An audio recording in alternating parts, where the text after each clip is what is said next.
Airport probably ಈಗ 2-3 ದಿವಸದಲ್ಲಿ report ಬರ್ತದೆ. ಏರ್ಪೋರ್ಟ್ ಅಥಾರಿಟಿ ಆಫ್ ಇಂಡಿಯಾ ಅವ್ರದ್ದ ಏನು ವೀಕ್ಷಣೆ ಮಾಡ್ಕೊಂಡು ಹೋಗಿದ್ದಾರೆ 2 ಸೈಟ್ಸ್ 3 ಸೈಟ್ಸ್ ಅನ್ನ, ಆ 3 ಸೈಟ್ಸ್ ಬಗ್ಗೆ ಅವ್ರು ತಮ್ಮ ಒಪಿನಿಯನ್ ಕೊಡ್ತಾರೆ.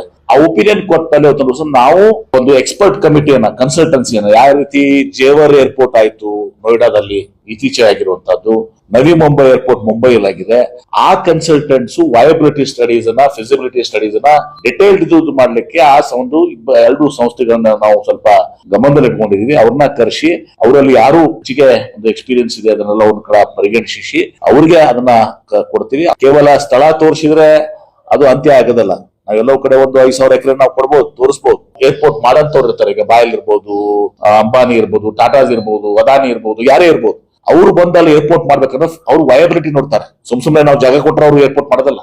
ಅವರು ಅದು ಫೆಸಿಬಿಲಿಟಿ ಆಗ್ತದಲ್ಲ, ವಯಬಿಲಿಟಿ ಆಗ್ತದ, ಫೈನಾನ್ಷಿಯಲಿ ಅದನ್ನು ಸಸ್ಟೈನೇಬಲ್ ಆಗುತ್ತಾ ಇಲ್ಲ, ಅದನ್ನ ಅವ್ರೆಲ್ಲ ಸ್ಟಡಿ ಮಾಡಿ ಅಪ್ರೂವ್ ಮಾಡ್ತಾರೆ. ಆ ಕನ್ಸಲ್ಟೆನ್ಸಿ ಎಕ್ಸ್ಪರ್ಟ್ ರಿಪೋರ್ಟ್ ಬಂದ್ಮೇಲೆ ಅದನ್ನ ನಾವು ಕ್ಯಾಬಿನೆಟ್ ನಲ್ಲಿಟ್ಟು ಮುಖ್ಯಮಂತ್ರಿಗಳ ಇದರಲ್ಲಿ ನಿರ್ಧಾರ ಕೈಗೊಳ್ತೀವಿ. ಇದೆಲ್ಲವನ್ನ ಇಟ್ಕೊಂಡು ಎಲ್ಲೇ ಮಾಡಿದ್ರು ಕೂಡ it has to be decided on merit. ಇದಕ್ಕೆ ಸ್ಪಷ್ಟತೆ ನಿಮಗೆ ಬೇಕಾಗಿದೆ ಹೇಳ್ರಿ, ಬಹಳ ಸ್ಪಷ್ಟವಾಗಿ ಹೇಳ್ತಾ ಇದ್ದೀನಿ. We are going strictly on merit.